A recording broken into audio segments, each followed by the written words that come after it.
Hey guys, Andrew here. Welcome back to UpIQ, and in this video, I'm going to show you how to delete your download history on Google Chrome. And what I mean download history, I simply mean that when you click your three dots on the upper right hand side and go to downloads, this is your download history, right? And you can delete these within Google Chrome. Now, how do you do that?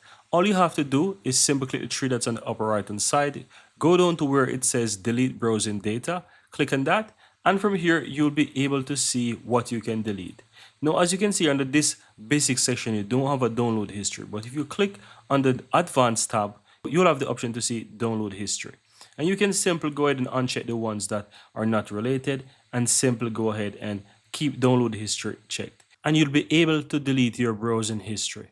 So just in case you want to change this for a wider period of time, as I said, you can simply click where it says the last hour all time and just switch this to the time you want. So if you want to delete something within the last 7 days or the last month, just simply choose that and you will see how many download history you have, and you can just simply ensure that you delete them.